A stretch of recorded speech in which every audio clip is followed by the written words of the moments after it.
people are expecting. People are expecting quite a bit. This is your time. You want to win? You're going to be like this. There are no shortcuts in life. You'll get better because you make each other better. The inches we need are everywhere around us. I know plenty of people that are capable. I know fewer people that are willing. You have to believe it to do it. Now, what are you going to do?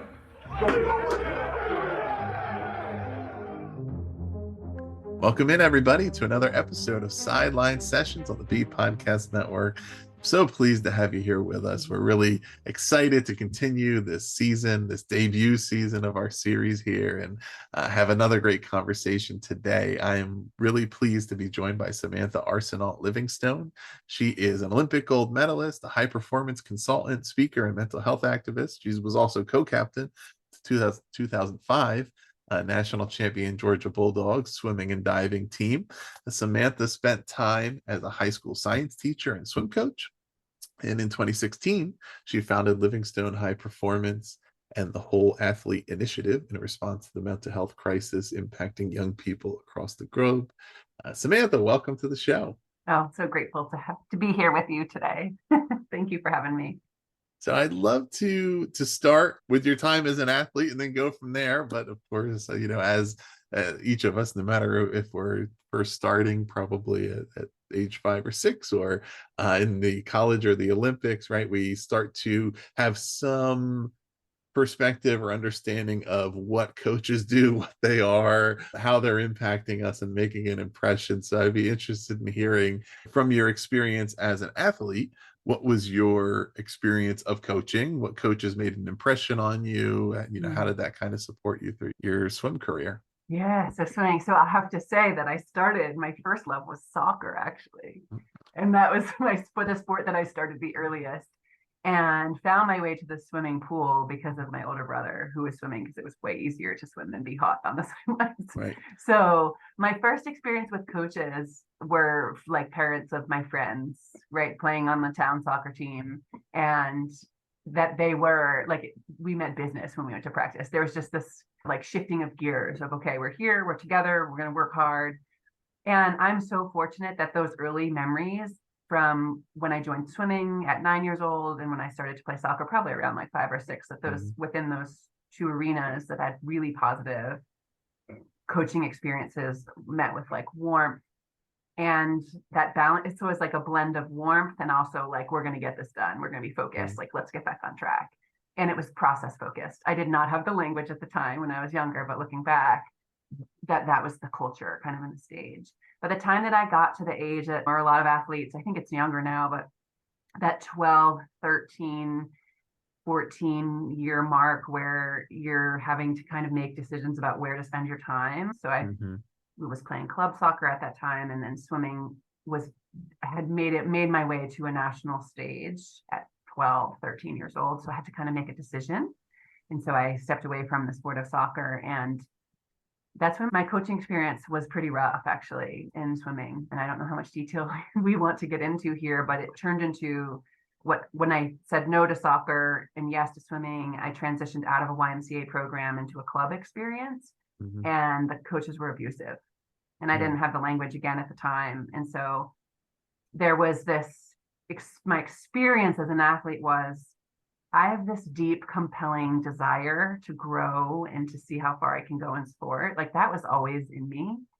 And I thought first it was going to be gymnastics, then it was going to be soccer, and then swimming. And I felt this incredible frustration and resistance and inner conflict, because the people that were supposed to help me get there. Now, my parents knew nothing about swimming, right? My dad played football, and my mom really wasn't encouraged to play sports. She played a little field hockey. I was feeling this, like, these are the people that are supposed to help me get to my dream. And I'm on tracks, if you will, right? Making progress in the sport. But when I go, my body was lighting up with messages of like, I'm unsafe and I'm uncomfortable. And so I started to retreat and actually went through a pretty dark time until my mom noticed that something was going on. My love of swimming had died. Like I no longer wanted to be there. I didn't want to swim anymore. And she noticed and asked, do you want to swim? And my answer was no. And then she said, well, what if we change teams? She didn't know what was going on, but would this matter?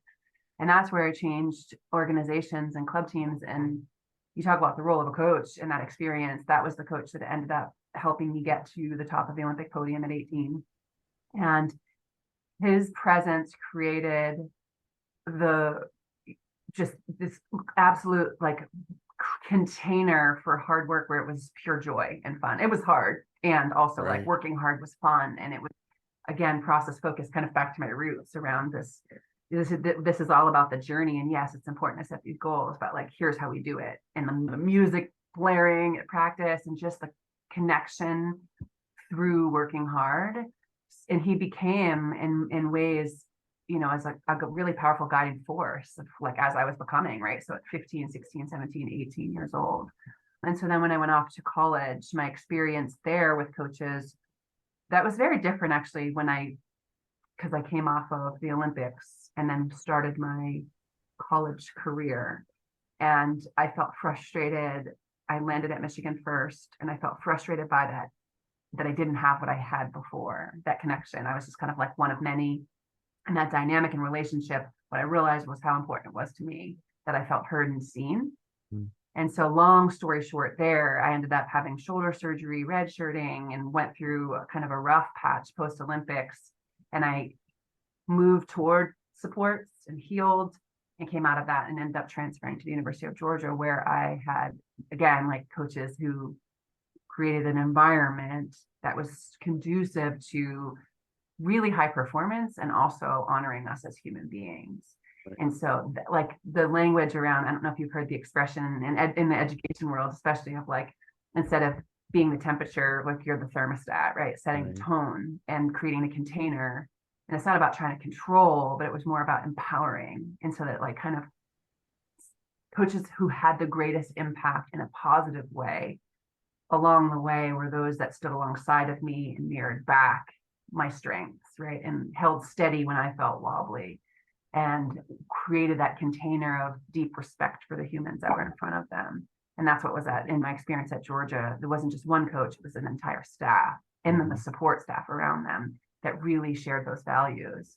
So I feel really blessed. I feel very blessed that I had so many incredible coaches, and then I was able to experience the not so incredible experiences, which helps me today to really be able to relate and pay forward what I've learned. Yeah, that experience and throughout each of those pieces, and then in reflecting back on it as well, and in getting into coaching yourself, did you develop any way of being able to articulate to others and other coaches the distinction and between appropriate tough coaching, right? Oh, yeah. And particularly in an endurance sport where there's a certain amount, I'm sure there's a certain percentage, whatever it is, and I'm sure you have a perspective on this as far as that just has to be intrinsic in that athlete to say, well, I'm just going to really push myself, but also the role of the coach in getting the best out of you versus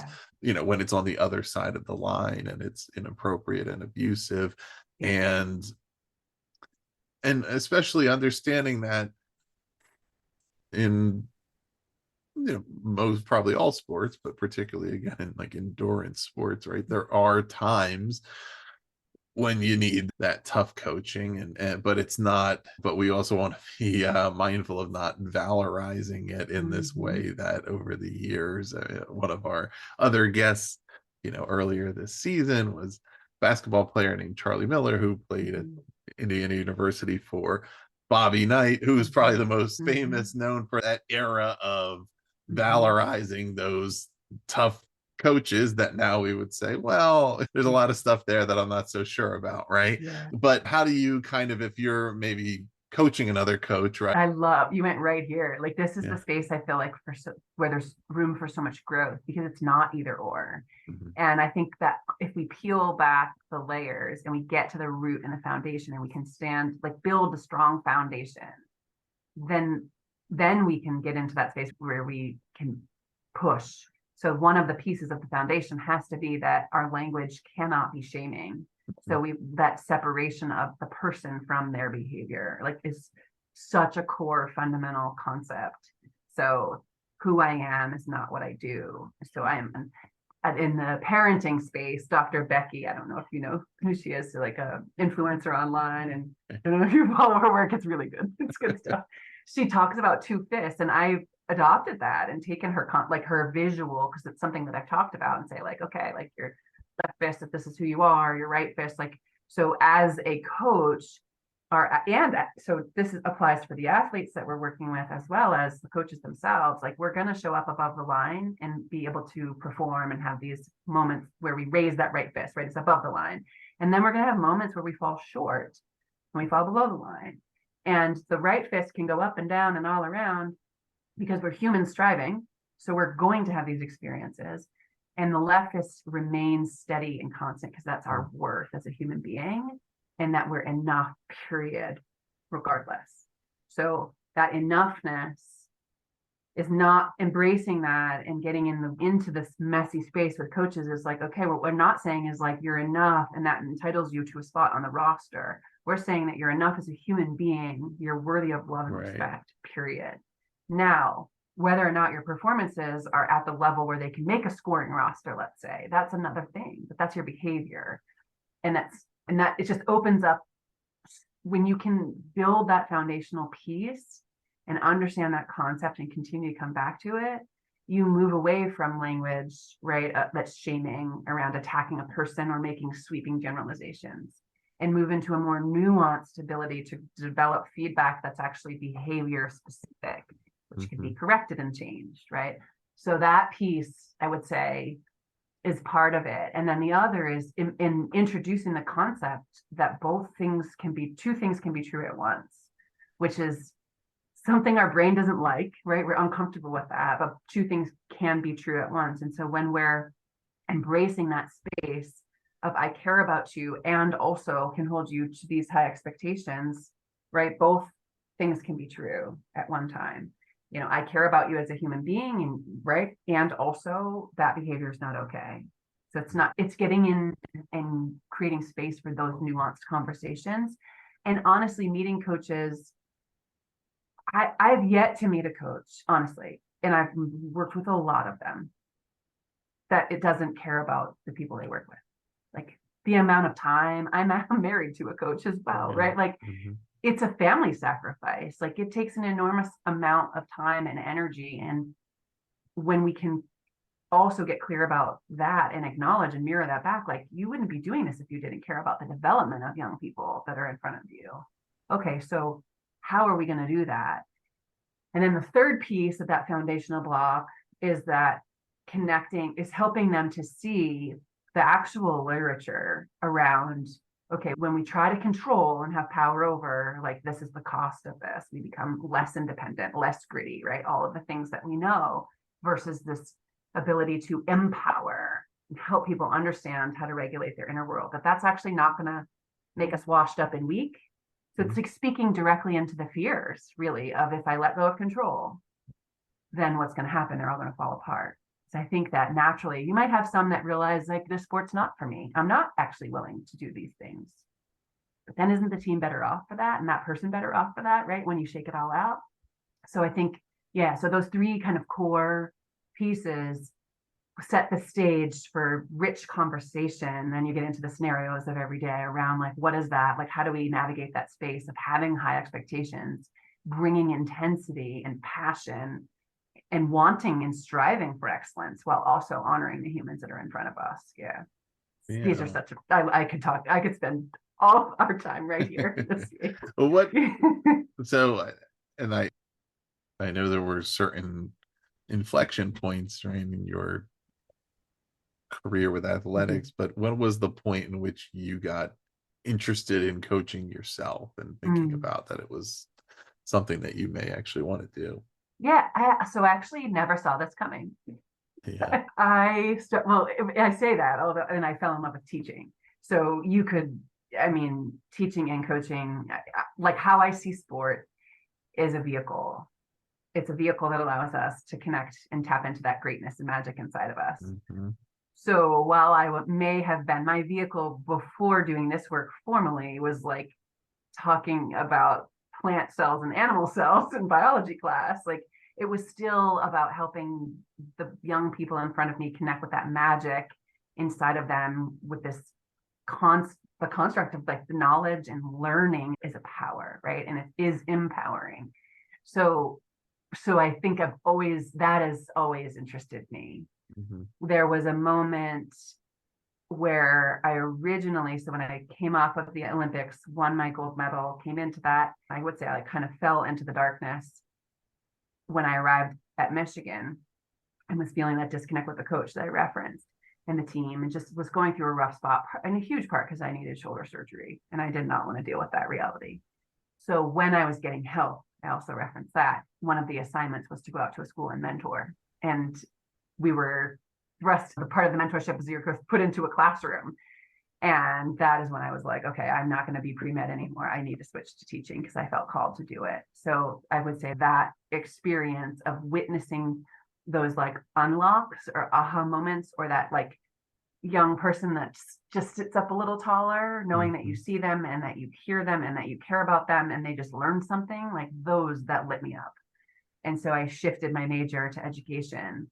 And when I started teaching, I also started coaching swimming. And so then it's just been this, I'm no longer in a traditional classroom, but I still I feel like I take my classroom with me. So like what I'm teaching looks different on the outside in the way that I'm teaching. But as a coach, I'm a high performance consultant and coach, mindfulness coach, I wear whatever title, it's really about connecting and helping the human in front of me grow. So I think it was kind of a combination. But I definitely didn't think that I would be in this space as a mental health activist and coach in this way, right. Yeah, it's interesting. I mean, this is certainly going to be an overgeneralization because I'm just kind of making it up on the spot based on my own experience and what I'm thinking about during this conversation. But I was thinking about the reasons why people become inspired to get involved with coaching, and versus even those who become inspired to become teachers, right? As you were just talking about. And of course, there's a lot of overlaps and commonalities. And, on one of our other episodes, when I asked how our guest would define coaching, he said that he defined it as teaching, right? And yet so many times I talk to teachers and what kind of why they get involved in it, like most of those stories start with some teacher that they had that inspired them and that they wanted to be like. And there's also those who, they kind of fits into two buckets. It's those who had a wonderful schooling experience and had some great teachers that inspired them and they want to give that to others. There are also those who didn't have that wonderful of a school experience and want to give others the opposite. But in any case, even thinking about the similarity to coaching, I hear much more about the interest in the sport itself and in the young athletes and in wanting to help them learn comes up much more frequently than that I wanted to specifically be like some other coach, right? I mean, you may have learned a lot from other coaches, whether as an athlete or just throughout our coaching careers. We seek out guidance and mentorship, but it's interesting that almost, and again, like I'm just totally overgeneralizing, and so listeners, you could hold me accountable for that, but I'm going to make it messy for you. When you were just reflecting back, who came up for me was the mentor, Greg Harden is his name, who was at Michigan, who was the man who I met with every week for 2 years while I healed through my shoulder surgery, depression, eating disorder, and moved into recovery from that. And that he is who assigned the mentorship to go to schools, right? He introduced me to mindfulness. He didn't say the name of it at the time. It was not as commonly talked about, especially not in sport. It's still tough to bring that into sport, even though we know, that's another tangent I could go on. So he introduced me to these concepts and he empowered me, and the language he would use is, I want to help you become the world's greatest expert on yourself. And so he is who, so in this kind of journey to where I am today, I would say that experience, knowing his impact and knowing that not everyone is as fortunate as I was, to be able to have somebody like a Greg in their life when they needed it most. And so that is, so that's many teachers inspired me. Right. He was the one that I would say, like, I want to, stand in that space and help people like he helps people. Yeah.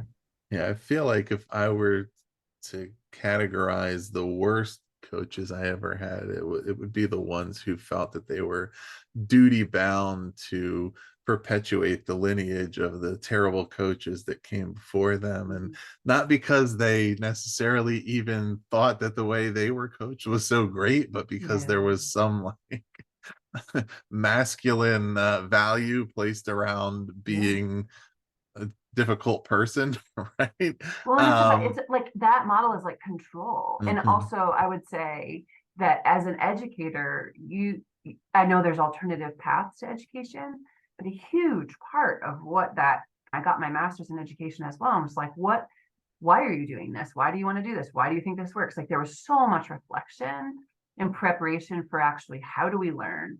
And that, unfortunately, in this country, in the US, is not. Other countries have programming, but we're just not there when it comes to helping coaches with coach education and understanding in the same ways that we do, right, with that on-ramp in teaching. And so I don't know that unless it's kind of forced by their governing bodies, and at that point, like, not so much down at the lower levels, like, that there are strategies and skills. Like, side note, all 4 of my girls play ice hockey. And my littlest, who's 7, her coach is incredible. And he's trying to work through openly, like, best ways to manage poor behavior. Right. And that model of like, what was done to me is all we know till we know better, right? Unless we've done work on the side to understand how kids learn and respond to things, versus like a teacher comes in with that experience of at least being mentored in that way. Right. So I think that we just stay on autopilot, exactly what you're saying, in that model. And so to break away from it, if we go to the brain, like, wait, you're going to cause me to challenge my beliefs? Like, that's uncomfortable, right? Like, that space of cognitive dissonance. People don't want to be in that space. So that's the place of helping to where that foundation, right, is built, but putting out there, like, connecting with, you care about the development. Like, why are you even coaching? Why are you coaching, right? And then, okay, here's some ways that we could do this. And I do think that there are still going to be some that push in the extreme direction of getting behind and supporting that way of coaching, of controlling, and that old school model. Yeah, no, it is totally what you're saying. And I don't know that there's a net to catch the coaches as they enter the fields with education in that way, besides modules online that you can click through. Right. And it's hard to transition, I imagine. And again, I said, referred to that specifically being coaches who were then replicating the behavior of the coaches they had. That what that means, right, by definition, is that they were athletes in the sport that they're coaching, which that is a challenging transition. If you're used to playing the sport throughout years and then you go to coach, you no longer have a direct impact on the results in the field. You make a difference, but you're not. So that's what that control impulse versus when we have coaches who didn't play the sport or didn't play the sport at a certain level, who they could be challenged in other ways, but they may not have the same impulse toward control because their experience is different. And it's just different ways of dealing with different challenges and coming to the understanding at a certain point that you still have a job to do, but there's certain things that are now just out of your control. I'm like, not okay and out of your control. Yeah, I'm with you. Yes, control. Oh my gosh. So, when you were coaching swimming, for example, and of course you were you achieved at the highest level as a swimmer yourself, were there challenges that came along with coaching a sport that you were so successful in? Totally. Yeah, this is making me laugh. And I apologize to those that I coached that first year, because that, even though I'd come from my high school classroom, and where I was a rookie, acknowledging that I'm a rookie, learning, right, and then stepping into a pool and that new role. And I was just like, so an example was like explaining butterfly, and so much for me about swimming was feel. And so I'm like trying to explain to this athlete, like, where their body position is and where to press. And like, it was just not registering. And like, I held my composure, but inside going like, just like, can't you just feel it? Like, Right, so there was right. frustration there because I didn't have the language to communicate effectively as a coach. And that was a really challenging shift of like, I can be an expert at this thing myself, but can I actually teach this thing? Two different things. Right. Right. Can I actually communicate and scaffold? And so it was humbling because I had to then turn toward age group coaches who I don't even know that they ever swam in college, right? Mm-hmm. But they were incredible communicators. They made swimming fun. They were able to teach the nuanced pieces that set the athletes up for success instead of just kind of coming at. So I had a lot to learn. Yeah. So that was, yes, I absolutely can resonate with that space of not understanding what they didn't understand. Right. Yeah. Sort of an in the weeds swimming question before we go broader, but are there particular ways of determining at a certain age or as kids are growing up and participating in different sports whether or not swimming will become the sport where they may excel the most? Or I mean, obviously there's common physical characteristics of swimmers, right? Height and other things. But I'm curious because for me, for example, like I shared before we start recording, right, that I'm 6'5", but I didn't know until much later that would have been an advantage in swimming.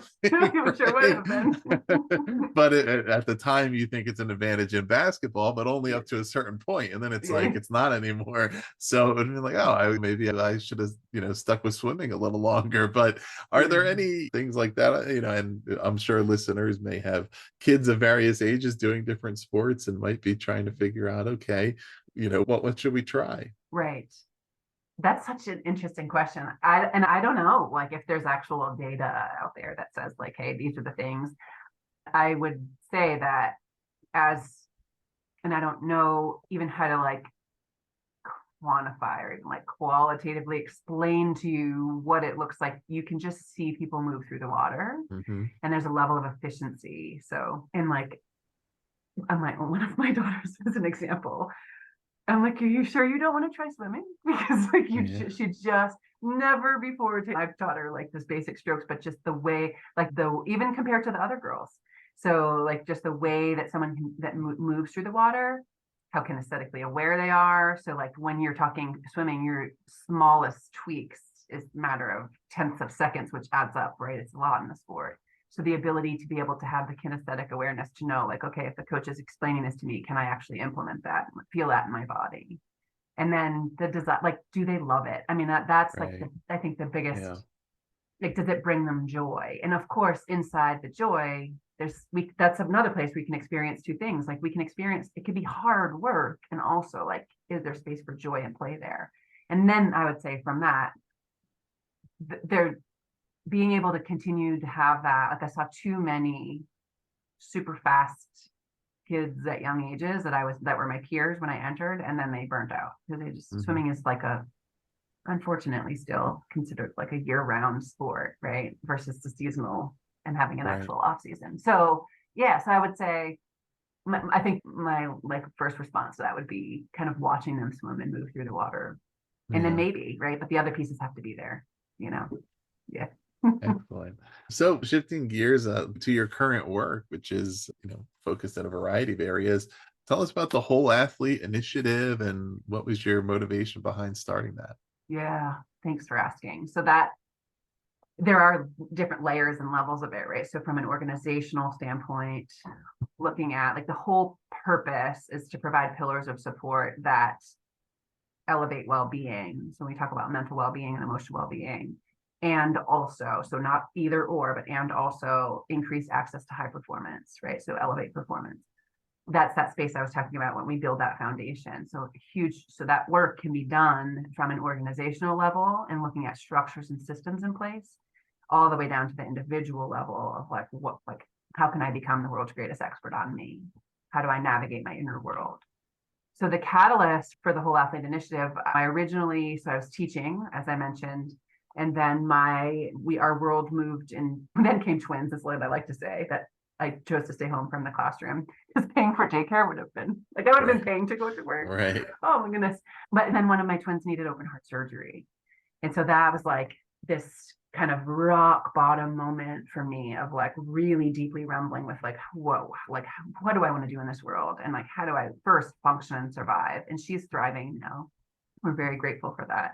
But that was a kind of rough road back to my feet. And on that journey of healing, I was reflecting back on like memories were coming up from my experience of I had never, so as a mother now, 13 years removed from the Olympics, never talked about the abusive coaching that I had and experienced as a club swimmer.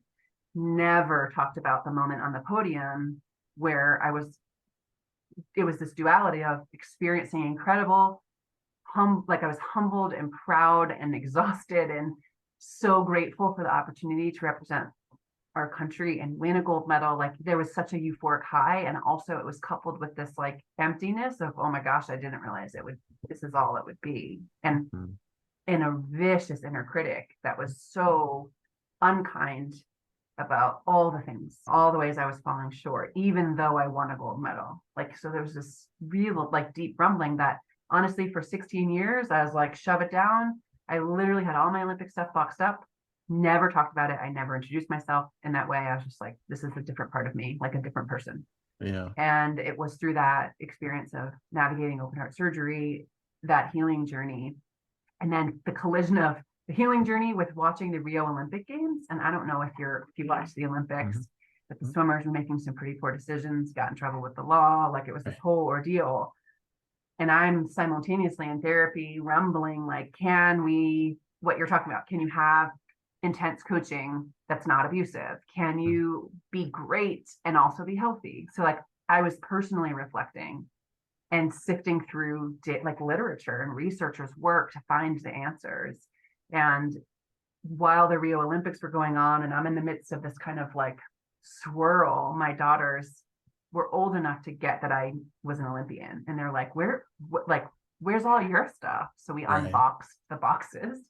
And as they were playing and dressing up with medals and like literal, like my suits from, and if you've ever competed in swimming, they're really tight. And I forget how old she was. So she's 4 years old. 4-year-old daughter puts my suit on that I wore at 18. She's like, this is tight. Like, you have no idea. Anyway, so I found inside those boxes journals that captured the inner world of my 18-year-old self. And I was staring at my young girls. So I had 4 daughters at that time. 1 was an infant, 3 were playing with all the stuff. And I was just going like, the joy on their faces, like, how does one go from this to this? Like the way that I was talking about myself, and I saw how sick I was. And so it was literally in that moment that I'm like, okay, I originally had no plans to take my entrepreneurial work. I was doing wellness coaching and empowering women and all, like no desire to take it into the sporting world until I read that and went, oh my gosh, I had no idea how sick I was. I had no idea. And I need to do something because now I know I had this body of work that I had been compiling on my own from just based on my own curiosity that I knew I felt called, similar to teaching. I felt called like this, I need to pay this forward because I really believe at their core, coaches are good humans who are doing the best that they can with the resources they have. And they just don't know better yet, right? They don't know how to actually have high expectations, high standards, high performance, and also treat athletes in front of them well. So yeah, so here I am. So there's lots of layers. It is work that is challenging and humbling and exhausting and fulfilling, and it's all of it, right? So yeah. And even in that response and that explanation, I think it speaks to something that it's clearly present in the work that you're doing with Whole Athlete, and it must be just a value of the way you're going about it, but that is uncommon, and it's the presence of vulnerability in coaching, right? Yes. Certainly it contrasts with what we talked about earlier, that kind of old school approach that would never show quote unquote weakness type of thing. It also relates to, I think, sometimes the unintentional reality of why in certain cases the athlete who might have been the best in the of the best in their sport has some trouble Mhm. coaching it because they just have a difficult time relating to. I mean, and you talked about this a little bit, and I think about it in team sports as well, right? Why you kind of rarely see that Hall of Fame player become the most successful coach, because there's just a certain point where it becomes difficult to relate to somebody who just doesn't have the ability that you had. And it's not that you're trying to kind of be invulnerable, but they don't have much to be vulnerable about, right? At least from an ability standpoint, versus the coach whose career didn't take them that far as a player. It's much easier for them to be able to see what the struggles are and relate to those. Now, of course, there's struggles that go beyond what happens on the field and what happens physically, but it's all the other things that make us, and that also relates to, I think, why the pillars of the whole athlete initiative are not what you might traditionally expect. If you said, okay, this is a coaching program, let's see what they teach. Yes, exactly. And that, yes. And I'll tell, like, so when you were sharing, what came to mind is I sat with coaches recently, in high school coaches. So one of them had been actually coached my cousins. So like decades of coaching. And he was like, he admitted after the workshop that we did together, like when we were checking out, that he was resistant and wasn't going to come. And that then it had been one of the most powerful, impactful sessions. And that the one of the hardest parts, I think, in all of this is that releasing, like when we are willing to rumble and be open to new ways of coaching, there's almost like this massive guilt that comes of how we showed up before we didn't know. And so that was what he was sharing, was like, wow, like, so that takes such courage, right? So yeah, it takes a brave leader, is what I say. The people that I get to work with, who are willing to bring me in, and we talk about the pillars, there's layers of support of what it looks like and the work that we're doing. And if we zoom way out, it's like, there's 3 things you can train in sport. There's the physical body, there's the technical components, right? You could say tactical as well. And then there's the mental. And so often that old school model is like, okay, let's train the mental through the physical, right? Like we're going to just grind and push and get gritty. And there's some truth to that, right? Like when you're in the pain cave, like there's a lot of learning that can happen. But we also know now so much around neuroscience and the power of actually explicitly training that mental pillar. So I come in, and depending on who I'm working with, what level, right? Whether it's the organization, whether it's a team, or team of coaches or a team of athletes, or the individuals, like, what do we want to work on and strengthen when it comes to this mental pillar? And so I come in as that kind of third pillar of support. And yes, it is these kinds of conversations. And yes, they are uncomfortable because it's new. And so similarly, what we're asking our athletes to get uncomfortable all the time and hit that growth edge and the discomfort. And so are we willing to do the same things? And I think some of the resistance to that is like, well, I've done it this way forever, so like it's working for me.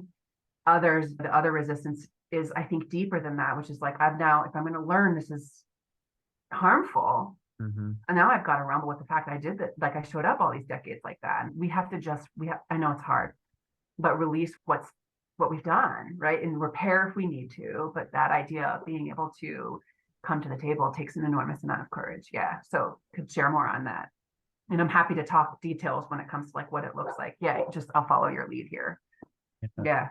I mean, yeah. And I don't know how you would also, I guess, describe the relationship between that and like mental fitness as you define it and teach it, but that's clearly an important part of all of this. And I think worth touching on before we wrap up is that part of coaches strengthening their own mental fitness, and then after that, how they help their athletes develop it. But what about from the coach's perspective, right? How would they go? Yeah. So that, I mean, there's so many that could drop resources. So like when it comes to becoming aware, so, okay, let me back up even further. Embracing the fact that we're human. So we're humans and we have these beautiful brains and this nervous system. And these beautiful brains of ours have taken in a lifetime of living, right? It's like a video camera. The best way I've heard it described from a neuroscientist that I work with is like, we have this video on our whole lives recording with no ability to edit or delete. And that then, when we're taking in new experiences, is all processed through all those old memories, right? And it shapes how we see ourselves and how we see the world. So with that, this idea of we're humans, we have these beautiful brains and nervous systems, and also the automatic thoughts and stories that are generated for every new experience we encounter. So an athlete comes to us and says something, or an athlete shows up late, or they're not listening or hearing you, right? Or whatever it might be, that experience is then processed through all of our old stuff, right? We all have stuff. And then we fire off these thoughts, and then those thoughts activate emotion, and we create stories. So all that happens in such like split seconds. So when we can grow our awareness that's happening, instead of this denial that it's happening or trying to just like shove it, like the old way can be described as like this bulldozing of just like plow through, deny that it's there, or shove it down. Our body holds on to it. Like it's energy. We can't just like destroy it, right? We can try to shove it down, but it's going to pop in some capacity. So I would say how coaches can help grow and strengthen their mental fitness is by becoming aware of their inner world as the first step. And then you say, okay, well, what do I do with all this inner world? And we start to develop and strengthen the emotional agility. So Susan David has an awesome book called actually Emotional Agility. And she talks about these 4 steps and that process of first owning I'm human. I have thoughts and emotions and stories. And then we say, okay, well, what are these thoughts and emotions and stories telling me? And just because I think a thought doesn't mean it's true. So you get into the space of actually paying attention, which we have to pause to do, and not believing everything that we think, but starting to challenge the thoughts that we have and name the emotions that we're feeling, so that we create the space so that we can then show up with aligned action, right? So in between that, maybe it's reaching for some tools to be able to process or ground. So I don't know if we're too granular now, but I can say one more thing about that. And the old way of just like something happens, we have this activating event, it fires these thoughts and emotions, and we're reacting. So like an example we can bring, just everybody's been behind the wheel of a car, right? Like somebody cuts you off, or is driving really slow in front of you, or something happens, right? Instantly we've got thoughts, emotions pulsing through us, and stories in a matter of seconds. And what we want to do is not be on that autopilot and just like reacting based off urges and impulses. So what we want to do is be able to create space. And so one of the acronyms that I share with coaches is just STOP, S-T-O-P. So it's like literally stopping. The pause is powerful. Taking a deep breath. And this gets into our nervous system, but being able to take a really deep breath, like inhaling twice and then exhaling all the air out, activates our parasympathetic stress response, which is going to pump the brakes, right? We'll be allowing our brain to think a little bit more clearly, and then we observe what's happening internally, and then we proceed with the next best steps. We take aligned action. So it's this process, like that is mental fitness. Mental fitness isn't just like plowing through and shoving it down. Mental fitness is this nuanced approach of becoming more mindful and more emotionally agile internally. Yeah. And then we can model it. And I'll tell you, like, to see it, like you see it work, it's fun. So it's really fun. It changes relationships, it changes performances. Like when people realize, oh, I'm just a human and this makes sense what's happening to me, we stop thinking we're broken, right? We stop thinking we're bad. Like it's a powerful unlocking experience. Yeah. You mentioned modeling. That's probably part of the answer for this, but yeah, I'm wondering how can the coaches then help their athletes develop their mental fitness, but also what are the roles in there? For example, if we're talking about soccer, right? What is the head soccer coach's role in helping the players on the team develop their mental fitness versus making use of other resources like a mental fitness coach or a sports psychologist or the other resources? And so how might all that fit together? And then what might that look like? Yeah, that's a beautiful question. And I think it depends on resources and role and level and all of that. And I think, so this is my bias. My husband's a strength and conditioning coach. And so 15 years ago, they were nowhere to be found other than football, right? Like maybe Division I football programs had them. And now we understand the relevance and importance of having that professional in that space to train the physical body in that way. That is complementary to what the coach is doing. It helps the coach do the work of the sport and the sport specific pieces better, right? Like that's ultimately the job. And so my dream is like in 15 years from now, we have this resource of this mental pillar and professionals supporting. And we see it right with sports like resources, but when you're looking even at some Power 5 schools, it's like 5 total for like an entire athletic department, right? And now we go, okay, all the way, we trickle down to like youth sports that don't have the ability to have that resource. So I think it's both things need to happen. The coaches growing their awareness in their own lives, because they also still, like even with the teams that I work with, like the authority that they have, the power, you could say, even that they have in command because of their position. If they're not on board and they're not working on it, like you could do all the work you want with strength and conditioning, with the mental fitness piece, and there's not going to be buy-in in the same way that if they're on board and doing it themselves. So growing their own mental fitness and being able, when you were asking, like the first thing that pops for me is when a coach can connect with a human being in front of them, just as the human being in front of them first, like that's first pass. Even when there's feedback needing to be given, it's like, how are you as a human? Okay, now here's what we've got to talk about. So that alone creates a space for that growth. And then being able to explicitly train. So in an ideal world, similar to the weight room, you would never drop in and do one set of squats and go like, okay, now I'm ready. Right. Like now I can go do the thing. It's like, you can't drop in and do one mindfulness exercise or the work I do with Same Here Global, like the STAR exercise. You can't just like do tapping one time and then you're ready to go, right? It's just, it requires this deliberateness integrated into our routines where we're building the neural pathways, right? So like the mental muscles, as I say. Yeah. So I think it's a both and. So the role of the coach is connecting with the humans who are striving first, foundational piece, right? And then if they have the resources to, so one of the pillars of support, what I've been doing in the process currently of onboarding a volleyball club. So they don't have the ability, they're high school kids, to be able to have a full-time person. And so in our day and age, now we can, right? They're not even in the state that I live in. But what we do is we have meetings, and then they have access to the online academy, and I support the coaches to bring it to life, right? So then they're taking 15 minutes out of practice. That's the part there's resistance there too, but they've got to commit that time out of practice to drop in that piece with support.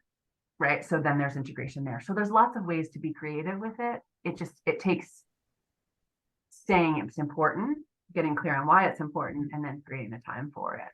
Yeah.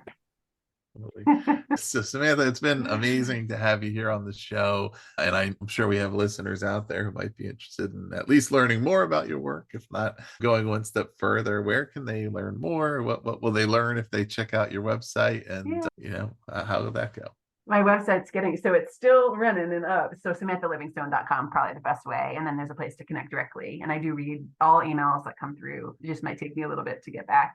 And then I'm on social channels as well. But my website there'll be a new one coming soon with revisions, but it is accurate, up to date. And I post, there's lots of blogs, past blogs to read if they're on there. Like there's lots. And then there's actually an opt-in, control the controllables. So like if you say yes to joining the mailing list, then you get this. It's actually one of my favorite things that I get in gift, which is the Control the Controllables doc that a parent could use.